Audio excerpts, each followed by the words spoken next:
2021 में चुनाव होने जा रहा है और संयुक्त सचिव के पद पर चुनाव लड़ने जा रहे हैं। अधिवक्ताओं के बीच में जा रहे हैं, वोट मांगने जा रहे हैं। किन मुद्दों को लेके जा रहे हैं आप वोट मांगने? 2021 के जो DBA का चुनाव है उसमें मैं संयुक्त प्रत्याशी के पद पर संभावित उम्मीदवार हूँ और यहाँ पर अधिवक्ताओं के बीच में जो समस्या है, खास करके लॉकडाउन की पीरियड जो रहा है उसमें अधिवक्ताओं की आर्थिक स्थिति जो है वो काफ़ी जर्जर हो गई है। तो मेरा प्रयास रहेगा कि अगर हम चुनाव जीत के आते हैं तो पहले तो अधिवक्ता के हित में कुछ ऐसा कार्यक्रम बनाया जाए जिससे अधिवक्ताओं को प्रति माह एसोसिएशन से कुछ लाभ दिया जाए।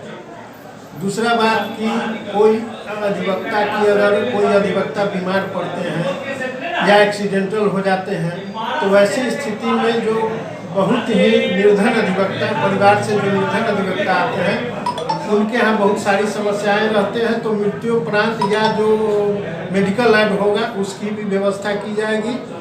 और उसके बाद सामूहिक इंश्योरेंस, ग्रुप इंश्योरेंस का भी प्रोग्राम हम रखे हुए हैं कि अगर हम जीत के आते हैं तो जितने भी यहाँ इंडोल्ड हैं अधिवक्तागण उनका सामूहिक बीमा कराया जाएगा और ये 3 गो मेरे प्राथमिकता में है। उसके अलावा यहाँ पर अधिवक्ताओं की संख्या ज़्यादा हो गई है और उसके हिसाब से बैठने की व्यवस्था नहीं है।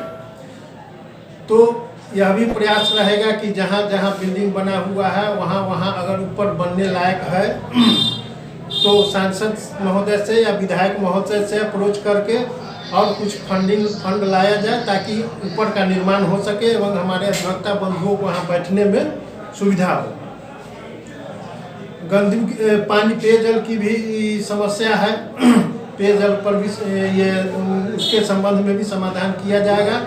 यदि एसोसिएशन के स्तर से हो पाएगा तो हो पाएगा, नहीं तो जिलाधिकारी महोदय से मिलकर उनसे भी पानी के समस्या के समाधान हेतु निवेदन किया जाएगा।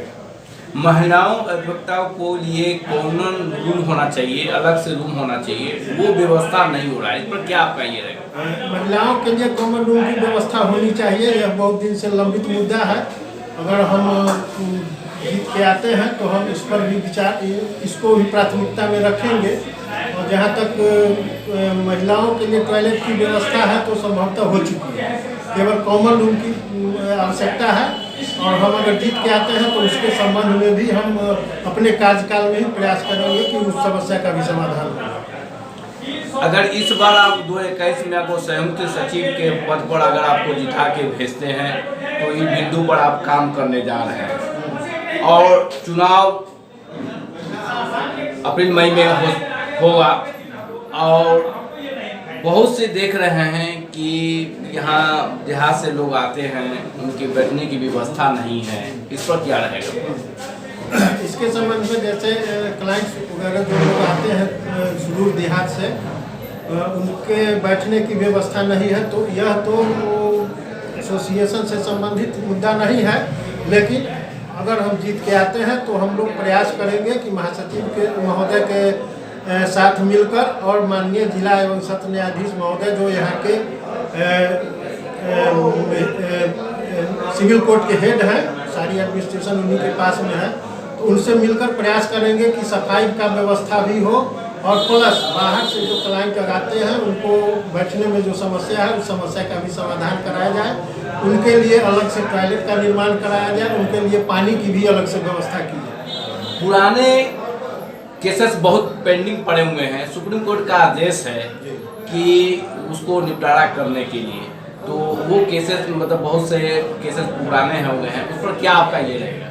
एक्चुअली में पेंडिंग केस के बारे में तो बराबर हमेशा माननीय सुप्रीम कोर्ट का और माननीय उच्च न्यायालय का दिशा निर्देश भी आते रहता है। उसमें समस्या यही है कि बीच में तो 1 साल से कोरोना काल में बिल्कुल काम ही बंद रहा है। उसके अलावा जितने भी पद हैं, चाहे वो माननीय उच्च न्यायालय में हो, माननीय सुप्रीम कोर्ट में हो या फिर जिला न्यायालय में, जितने भी पद सृजित हैं वो पद कभी भरता नहीं है। तो जुडिशियल अफसर महोदय के कमी के वजह से ही केस का अंबार भी लगा हुआ है और माननीय न्यायाधीशगण का भरसक प्रयास रहता है कि केस का डिस्पोजल द्रुत गति से हो, लेकिन बैकलॉग इतना है कि द्रुत गति से होने के बावजूद भी बैकलॉग जो है कम नहीं रहा। अगर 10 केस एक महीना में एक न्यायिक पदाधिकारी महोदय के यहाँ डिस्पोजल होता है तो 20 केस उनके यहाँ पुनः आ जाता है, तो लोडिंग जो है वह घट नहीं रहा है। तो प्रयास किया जाएगा कि जो यहाँ पर जो न्यायिक पदाधिकारियों का सीट है खाली, उनको माननीय उच्च न्यायालय में आवेदन देकर उनसे अनुरोध करके तो माननीय न्यायाधीश महोदय का जो सीट खाली है उसको उसकी भरपाई हो सके, ताकि केस का निपटारा जो है द्रुत गति से हो सके। छोटे छोटे मुद्दों को लेके झगड़ा होता है, जमीनी हो, छोटे बंटवारा में हो, चाहे वो पारिवारिक हिंसा हो, इस तरह का, उस पर क्या आपकी सोच है? छोटे छोटे मुद्दों के लिए तो सरकार की तरफ से व्यवस्था की गई है कि माननीय सरपंच साहब के न्यायालय में कि मारपीट या छोटा मोटा जो विवाद है उसको का निपटारा वहीं होगा। यहाँ भी माननीय उच्च न्यायालय के द्वारा दिशा निर्देश आया था, उसके आलोक में लगभग 3500-3600 मुकदमा जो है पेटी नेचर का, उस सबको माननीय सरपंच साहब के न्यायालय में जिस पंचायत से रिलेटेड था उस पंचायत में भेजने की प्रक्रिया जारी है। और जहाँ तक महिला विवाद की बात है तो हम लोग तो कोर्ट में यहाँ भरसक प्रयास करते हैं कि महिलाओं के साथ अन्याय नहीं हो। अगर पति पत्नी में विवाद है तो उसको बैठ के सुलझाया जा सके, हम लोग भी बाहर प्रयास करते हैं। उसके बाद न्यायालय में जाते हैं, न्यायालय में भी माननीय न्यायाधीश महोदय का भी पॉजिटिव एटीट्यूड रहता है, वो भी काउंसलिंग करते हैं। और माननीय न्यायाधीश महोदय एवं अधिवक्ता बंधु का भी भरसक प्रयास रहता है कि दोनों के बीच में आपसी सहमति से संबंध ठीक हो जाए और दोनों अपने अपने घर चले जाए। 9 महीना 2020 में जो है 9 महीना कोरोना काल से बीता है और अभी तक कोरोना काल चल रहा है।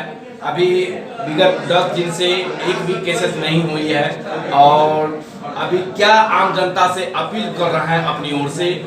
अभी कोरोना गया नहीं, आम जनता से मेरा यही अपील होगा कि माननीय बिहार सरकार महोदय का जो कोरोना पर दिशा निर्देश है उसका अक्षरशः पालन करें, सोशल डिस्टेंसिंग बनाए रखें, न्यायालय परिसर में या घर से चलो तो मास्क लगा के ही चलो।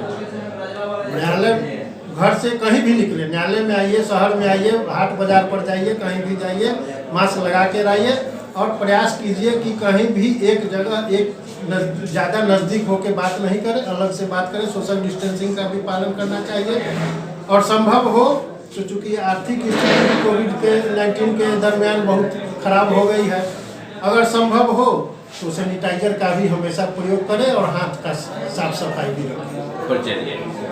मेरा नाम दीपक कुमार अधिवक्ता हुआ, मैं यही जिला बार एसोसिएशन का मेंबर हूँ। SDO पश्चिमी कार्यालय के नज़दीक ब्लॉक नंबर 2A में है। किस पद पर चुनाव लड़ रहे हैं? संयुक्त सचिव। मोबाइल नंबर 9334155744 और 77 648 75 744।